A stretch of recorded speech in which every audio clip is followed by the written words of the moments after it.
कौन रोका है कार्रवाई करने से? हम लोग तो यही चाहते हैं, जिन लोगों ने भी पेपर लीक कराया है और ये एक बार नहीं बार बार हो रहा है, उन पर क्यों नहीं कार्रवाई की गई?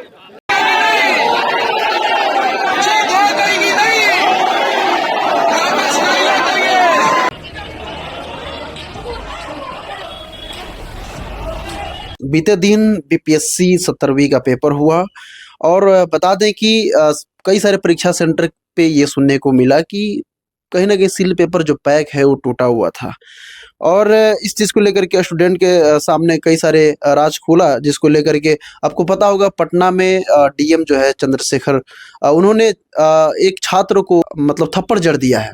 इसको लेकर के काफ़ी सारे विवाद अभी चल रहे हैं। इसको लेकर के हमारे साथ बात करने के लिए आरजेडी प्रवक्ता एजाज अहमद सर बैठे हुए हैं, इनसे बातचीत करेंगे। स्वागत है सर आपको। बहुत शुक्रिया सर, अभी एक मामला जो है विवाद चल रहा है, 17वीं जो बीपीएससी का पेपर हुआ, इसमें जो है छात्रों का कई बार कहना था कई सारे परीक्षा सेंटर पे कि सील टूटा हुआ था, जो पेपर बंडल होता है उसका सील टूटा हुआ था, जिसपे छात्रों के बीच आक्रोश दिखा। और परीक्षा सेंटर पे जहाँ पे छात्र जो है आक्रोश में थे, वहाँ पे डीएम साहब ने थप्पड़ जड़ दिया छात्रों को, जो काफी विवाद अभी चल रहा है।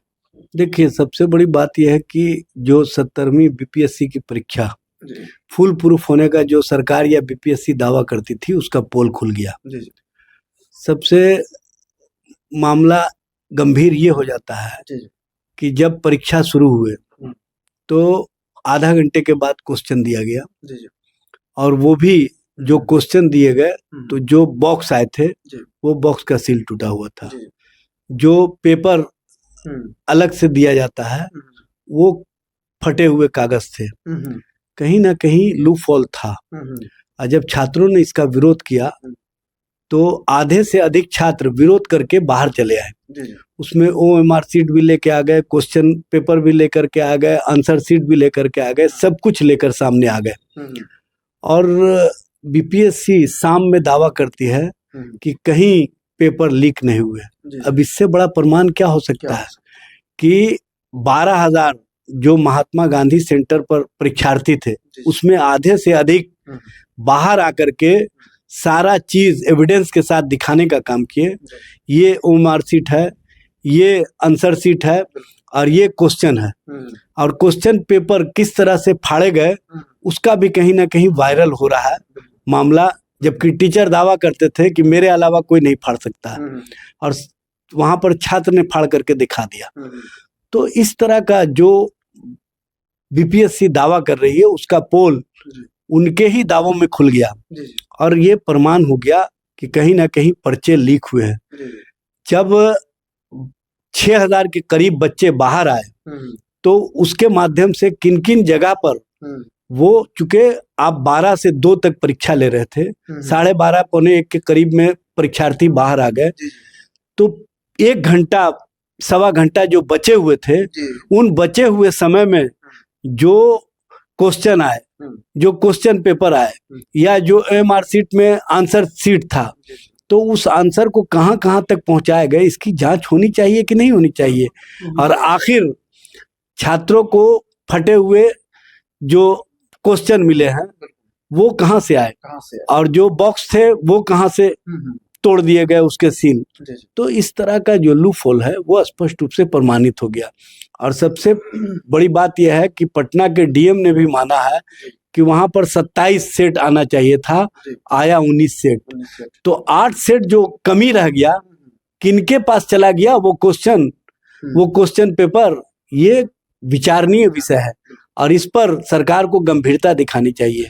पटना डीएम जो छात्रों ने अपनी समस्याएं लेकर के वहां पर गए थे उनको सुनाने के लिए, तो उन्होंने सुनने की जगह वैसे छात्र को थप्पड़ मारने का काम किया।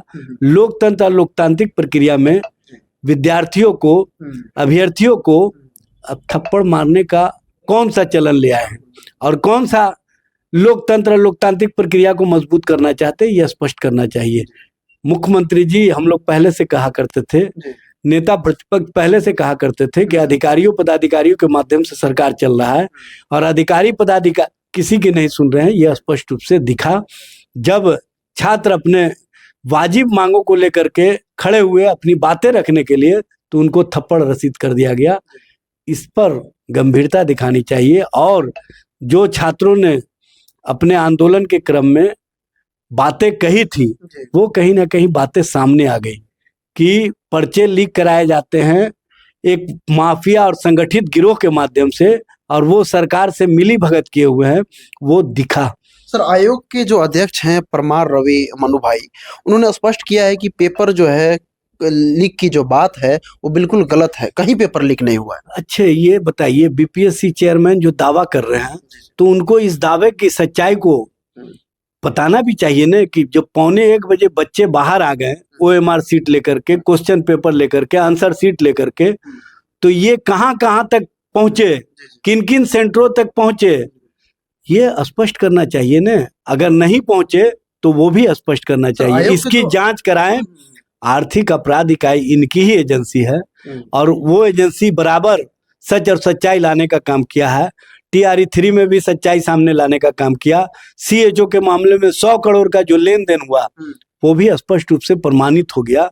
तो इस तरह से इसमें कितने का घालमेल हुआ है, कितने का खेल हुआ है, ये जब तक आर्थिक अपराध इकाई इसकी जांच नहीं करेगी तब तक स्पष्ट रूप से सामने नहीं आएगा। आयोग के अध्यक्ष होने के नाते परमार रवि मनु भाई जी जो है, उनको कम से कम ये कहना चाहिए कि आप लोग को विषय को हम संज्ञान में लेते हैं, इस ये जांच के विषय हम उस पर काम करेंगे। डायरेक्टली उन्होंने स्पष्टीकरण कर दिया कि नहीं, पेपर कहीं लीक नहीं हुआ है, पेपर लीक का मामला जो गलत है। इस पे क्या कहें? ये पेपर लीक हुआ कि नहीं हुआ आप कैसे प्रमाणित कर दिए? जबकि 12:45 सब परीक्षार्थी लेकर के क्वेश्चन पेपर और ये लेकर के बाहर आए, तो ये कहाँ कहाँ तक पहुंचे, इसको भी तो स्पष्ट करना चाहिए और इसके संबंध में भी तो जानकारी देनी चाहिए। कहीं ना कहीं बड़ा घालमेल है और उसको छुपाने के लिए बड़े स्तर से चेयरमैन को भी इस्तेमाल किया जा रहा है और चेयरमैन उस बात को, उस सच्चाई को बोलने से ज्यादा उनको इस बात का डर है कि कहीं सच और सच्चाई सामने आ गया तो सब लोग कहां पहुंचेंगे ये पता है सबको। बात करें तो नेता प्रतिपक्ष तेजस्वी यादव भी छात्रों के बीचों बीच जाकर के अपनी आवाज को बुलंद कर रहे हैं, हालांकि इसमें मुद्दा उठा रहे हैं। देखिए, तेजस्वी जी ने स्पष्ट रूप से फेसबुक के माध्यम से जो रूबरू हुए, उन्होंने सच और सच्चाई लाने का सामना किया। उन्होंने बताया कि हमारी जब सरकार थी तो TRE 1 और TRE 2 में कहीं कोई ऐसे मामले सामने नहीं आए और फुल प्रूफ हमने परीक्षा करा करके सभी को नियुक्ति पत्र दे दिया। लेकिन जो डबल इंजन की सरकार है ये नौकरी नहीं देना चाहती है, ये रोजगार नहीं देना चाहती है, इसीलिए माफियाओं से नेक्सस बना करके क्वेश्चन लीक का एक प्रचारित करवा करके कहीं ना कहीं छात्रों और अभ्यर्थियों के भविष्य के साथ खिलवाड़ करना चाहती है। बेरोजगार नौजवानों को बेरोजगारी के आलम में रख करके नफरत की राजनीति कराना चाहती है, स्पष्ट रूप से दिखता है। इसीलिए तेजस्वी जी ने कहा कि आप महागठबंधन, इंडिया गठबंधन की सरकार बनवाइए, उसमें हम सब मामले सामने लाने का काम करेंगे और सच और सच्चाई से लोगों को रूबरू कराएंगे कि किस तरह से एग्जाम कंडक्ट कराया जाता है और किस तरह से एग्जाम होता है और जो परेशानियां या तो सवारी में होती है या अन्य चीजों में होती है या ठहरने में होती है, उन सारे परेशानियों को सरकार के स्तर से फ्री ऑफ कॉस्ट दूर किया जाएगा। ये उन्होंने स्पष्ट रूप से लोगों के बीच बताने का काम किया। इसलिए हम जो काम करते हैं वो पारदर्शिता के साथ करते हैं और ये जो काम करते हैं कहीं ना कहीं एक नेक्सस के साथ करते हैं।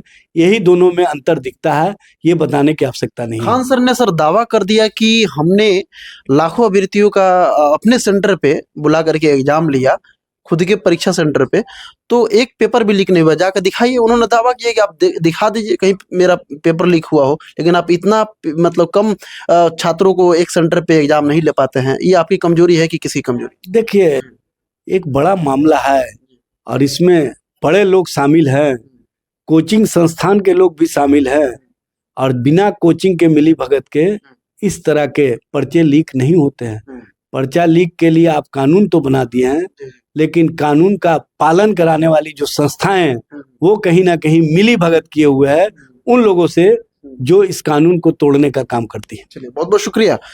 बात करें तो 13 तारीख को एग्जाम था। 13 तारीख को भले ही बीपीएससी जो है एग्जाम ले लिया, लेकिन बड़ा सवाल ये बन करके आ रहा है कि सरकार जो है एग्जाम ले रही है, लेकिन सही तरीके से एग्जाम क्यों नहीं ले पाती है? क्यों इसमें बार बार पेपर लीक का मामला सामने आ जाता है? इस पे विवाद हो जाते हैं, कई तरीके के लोगों पे आरोप भी लगते हैं, लेकिन बीपीएससी जो है एग्जाम सही से नहीं ले पाती। तो आप बताइए कि इसमें किसकी कमी हो सकती है? आप अपनी राय कमेंट बॉक्स में जरूर दीजिएगा। प्रवक्ता एजाज अहमद ने बताया कि पेपर लीक में मामले में कहीं ना कहीं शिक्षक भी इसमें शामिल है। आप अपनी राय कमेंट बॉक्स में जरूर दीजिएगा। मिलता है अगली वीडियो में, तब तक के लिए जय हिंद, जय भारत।